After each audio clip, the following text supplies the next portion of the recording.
Buenas tardes, jóvenes y colegas. Les habla la licenciada Juliana Ibarroeta de la Escuela Técnica Robinsoniana Juan Antonio Román Valecillo. En la tarde de hoy vamos a hablar sobre los primeros auxilios en caso de heridas y hemorragias.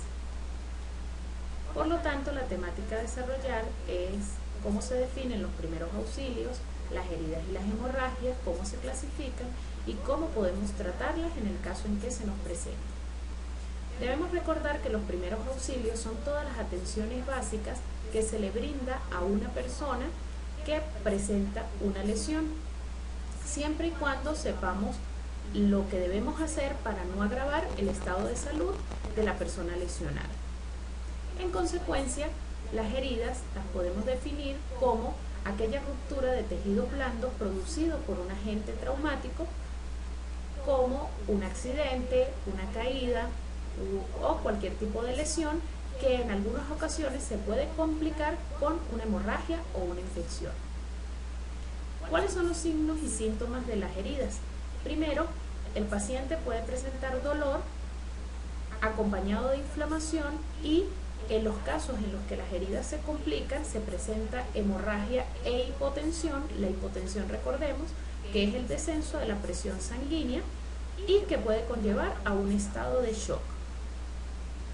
En cuanto a la clasificación de las heridas, las mismas se clasifican según el daño al tejido en abierta, cuando hay exposición de los tejidos internos, cerrada, cuando son heridas en donde no hay salida de la sangre y por lo tanto se forman hematomas o contusiones, simples, cuando se rasga la piel superficial, y complicadas cuando aumenta la extensión de la herida y generalmente presenta infección o hemorragia.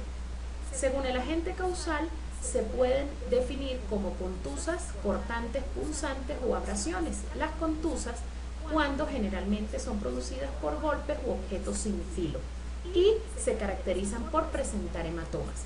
Cortantes, cuando se utilizan objetos filosos y se rasga la superficie externa de la piel.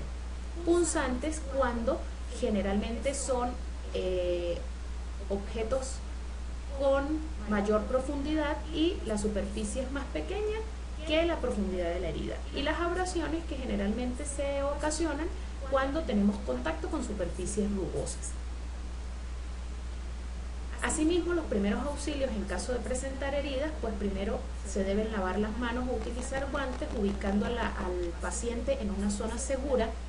Se debe lavar la herida con solución estéril, por ejemplo Herdex, o agua que sea hervida o limpia para evitar infecciones. Desinfectar la herida con yodo siempre y cuando se esté consciente de que la persona no es alérgica al yodo, y en estos casos se utiliza clorhexidina. No se debe usar alcohol porque el alcohol generalmente lesiona los tejidos irritándolos y aumentando la profundidad de la herida, y se deben cubrir con una gasa o tela limpia. Cuando los objetos filosos están incrustados no se deben retirar porque se pueden romper arterias, vasos y nervios, y se debe inmovilizar utilizando gasas. Cuando se presente evisceración, que es la salida de las vísceras de la cavidad abdominal, ellas no se deben regresar a la cavidad, sino mantenerse húmedas.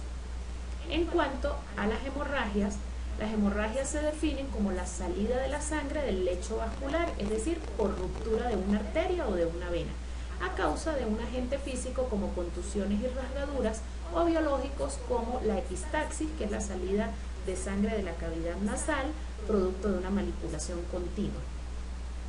Las hemorragias se van a clasificar en externas, cuando la sangre sale al exterior, o internas, cuando la sangre no fluye al exterior, sino que queda en la parte interna del cuerpo, por ejemplo en una cavidad como la craneal, la abdominal o la pélvica. Las hemorragias se van a clasificar entonces, las externas, en capilar, cuando se lesionan son los capilares superficiales y es menos grave, la sangre fluye muy poco.